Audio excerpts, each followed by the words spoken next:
All right, here we go. It's the second one today. There's so much to say, We are in chapter 24 of Genesis, verses 53 through 59. Now, at this portion, as after he had worshipped, the servant had worshipped the Lord, they went to feast, eat, and drink. Okay. And as they did that, the servant gave a bunch of valuables to, here we go. With the family's approval secured, the servant went and gave them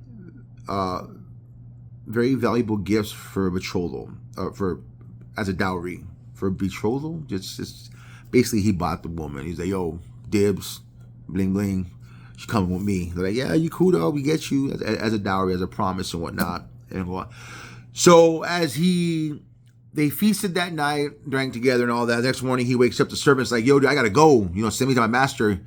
We got to go. We got to pack up everything and go." And the father and son, Laban and Bethuel were like, "Yo, what? Let us stay for a bit. Let us spend some more time and prepare and whatnot. Just before we let her go." And he's like, "Please, dude, I need to get back home. Please do not send me empty-handed. I'm on a time frame here." And they're like, "Well, you know what? Let's ask Rebecca." And he said, "Hey, so this guy needs to go now, and he wants you to go with him right now. What do you say?" She's like, "I'll go." And they're like, "Oh, okay." So they packed their stuff and they bounced. What I love here now is that down here in my notes, my side notes, it says here, although Rebecca knew nothing about Isaac, she knew that God had led the servant of Abraham to her. So according to custom, she agreed. Though she knew nothing about Isaac and this stranger, she knew nothing about these people, but she did know that God had a plan. She did know she was meant to go. She's okay, I trust the Lord. This sounds crazy. Here I am one day waking up and doing my things, and all of a sudden I go out to get some water from the well for this evening, and I see this dude out there with these 10 camels. Like, huh?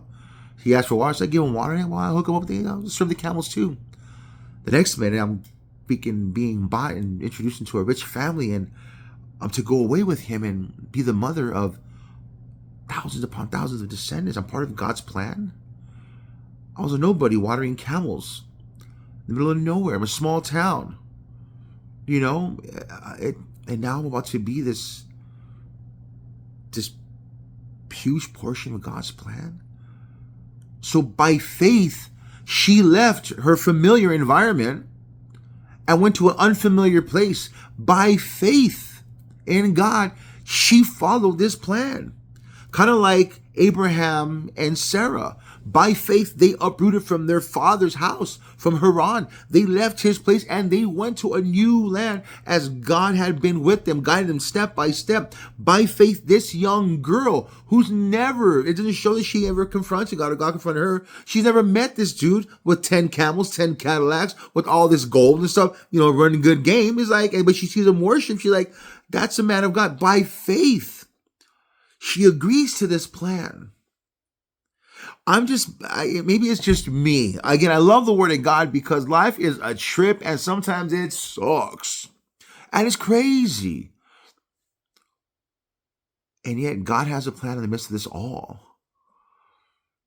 God has a plan and he's doing a work. Even when I think he's not doing a work, because I can't see it or I don't understand it, doesn't mean he's not doing a work. He's still doing a work. It's me that lacks the understanding. But by faith, I must continue to move forward like you.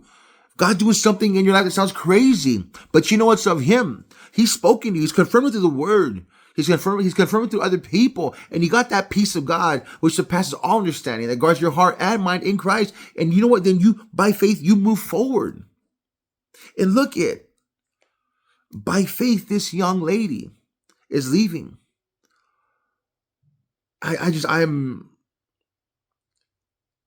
And who she becomes is amazing. This is Father Abraham's soon-to-be daughter-in-law. This woman is the mother of Jacob, the heel grabber who wrestles with God, the father of the 12 tribes. She said, I'll go. I ain't going to stay 10 days with mom and pops and all these and this well back there. I'm going to go see this man who God has sent for me to marry. She's like, I'll go now. Right there and then. When Jesus went and started getting his disciples to collect them, he saw them out fishing. Hey, come with me. They're like, hey, can I go tell mom and dad bye? Can I get, real quick, I'm going to start Burger King, get a Whopper before I don't even know what we're going to eat. They didn't say none of that. They just dropped what they were doing right there and then, and they followed Jesus. They didn't ask any questions. They just followed Jesus. Blind faith, they followed you. They didn't even know he was the Messiah, bro. They're like, oh, follow me. Oh, I'm hungry. Like a mosquito to the light. They followed him. By faith, this young girl, by faith. I mean, sorry, I'm beside myself this morning. She's up and left. I'm going to stop there. There's so much I want to say. And I think it's for me, brothers and sisters. But I love the fact that you see God moving. This is a huge chapter.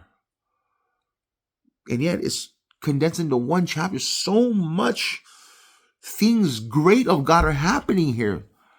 So much obedience and submission to God's plan.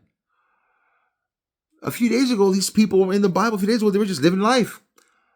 And now this woman's about to be this matriarch of the bloodline of Jesus down the road. And she ain't got no clue. But she's up and leaving her home, her comfort, her environment, her family, her kin. Blindly in faith. And obeying and submitting to this plan of God. Brothers and sisters, I love you. Peace be with you. It ministers to me a lot. We walk by faith, not by sight. When God says go, we go. We don't ask why. It's yes, God, not why, God. I love you all. Hey, choose wisdom over the world. God bless.